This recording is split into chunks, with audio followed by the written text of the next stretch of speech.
前世の記憶を持つ人間が実在するのを知っていますか？シリアの片田舎で起きた一つの殺人事件。その事件解決の決め手となったのはなんと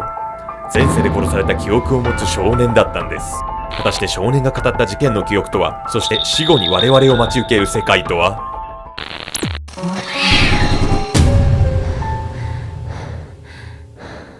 はい、どうもアルゴメトリのケンちゃんです。やみやみこです。てかもう冬ですね。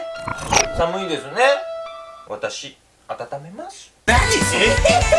突然ですけど、毒キノコ、死について考えたことってあります？毒キノコは余計よ。でもあるわよ。死について考えることはみんな考えたことはあるんじゃない？というわけで今回は皆さんも一度は考えたことがあるであろう死後の世界についてご紹介していきたいと思います。紹介しなくていいわよ、そんなの。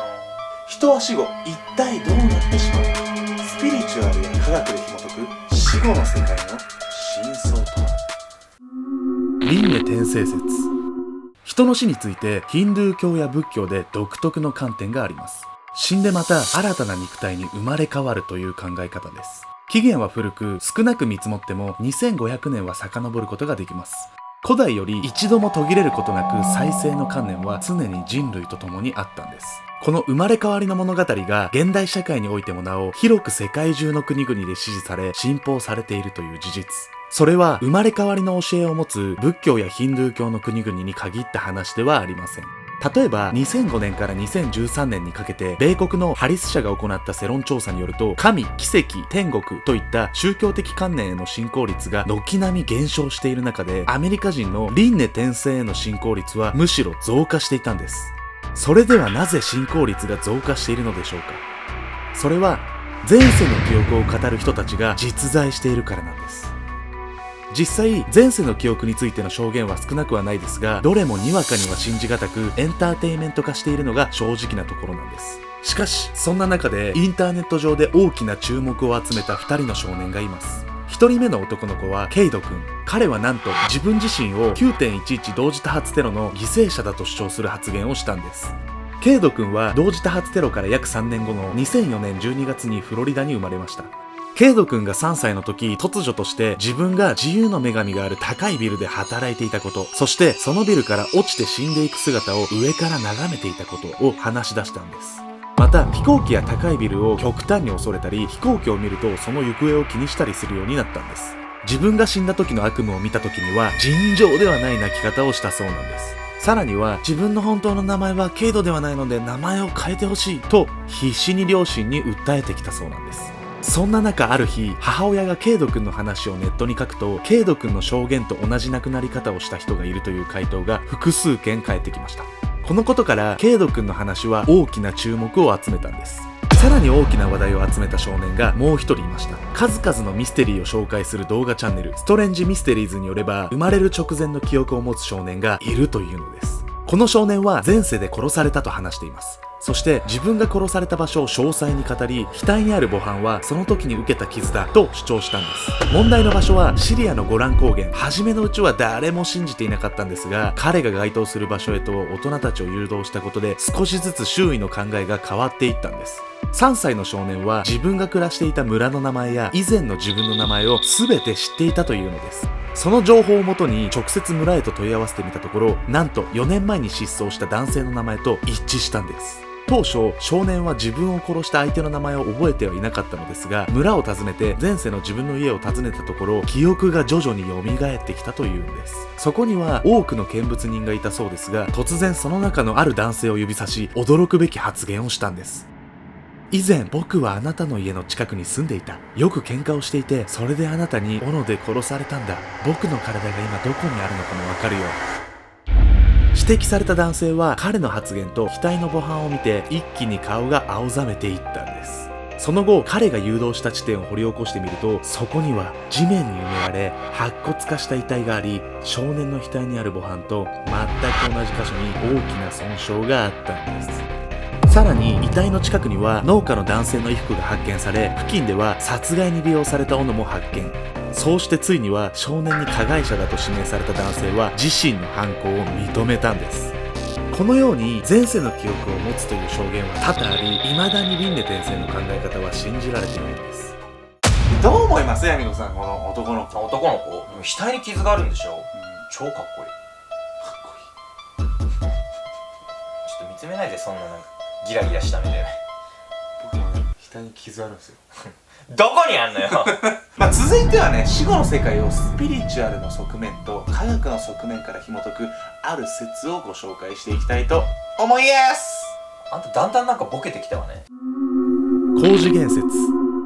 そもそもまず次元とは何なのでしょうか。空間の広がりを表す一つの指標なんです。次元が増加するということは、一点の位置を決めるのに必要な数値の個数が増加するということなんです。つまり1次元は特定の位置を示す点から線を引いただけのもので、点のみで構成される世界です。2次元も単純で、線をさらに足して面にしたものです。点と線の2つのみで構成される世界です。縦方向と横方向の2つの軸でしか表せません。3次元ともなると、縦と横の2次元世界に奥行きが足された空間を表すものです。私たちが普段暮らしている現実世界は3次元空間に一番近いと言われています。さらに4次元は3次元空間に時間という概念を加えたものを指しています。また、私たちの暮らす世界は時間を体感していますが、時間の行き来は不可能なため 3.5 次元世界と考える人も少なくありません。4次元世界にもなると、私たちの目では認識することは難しく、私たちの目では角度によって見え方が全く異なるんです。スピリチュアル界での4次元は、私たちが死後お世話になるであろう幽界、通称アストラル界とされていて、過去も未来も同時に認識できるんです。つまり、ここからが高次元世界、死後の世界なんです。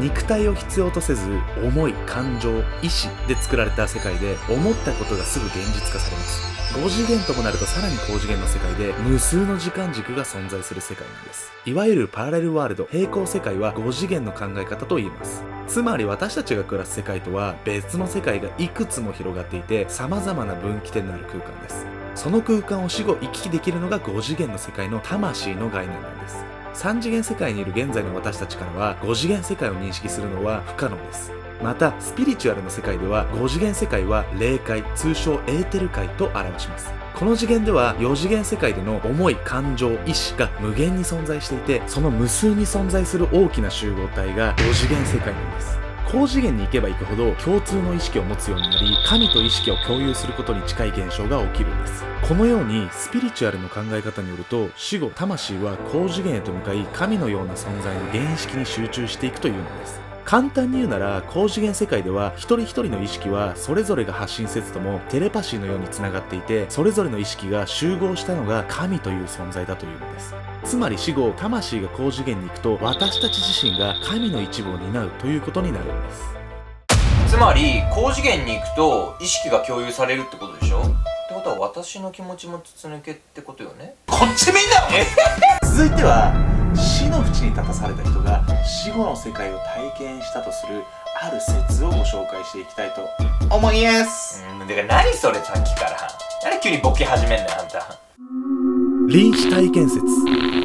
臨死体験説は生死の境で死後の世界を見たように感じる現象のことです。臨死体験の報告例は意外にも多く、心肺停止後回復した人のうち約 18% の人が臨死体験について語ったというデータもあるほどなんです。臨死体験について語る人の大半はある程度内容が一致していて、共通の段階があり、それについて順を追って説明します。まず臨死体験の状態に陥ると、死後の世界の人々と意識更新が可能になるんです。ある人は死んだ両親、また別の人は事故で亡くなった親友と再会したなど、自分と深く関わりのある人と再会することがほとんどなんです。そこでの意識交換は普通の対話ではなくテレパシーのようなものだと語る人が多く、このような死者との再会は臨死体験者の約 65% という高い数字になっています。さらに臨死体験者の 62% が自分の人生の始めから終わりまでをまるで映画のように客観的に目撃する、そう、走馬灯のような体験をしているんです。ここまで紹介した2つのステップは臨死体験では割とメジャーなものなんですが、ここからは少しディープな体験例になります。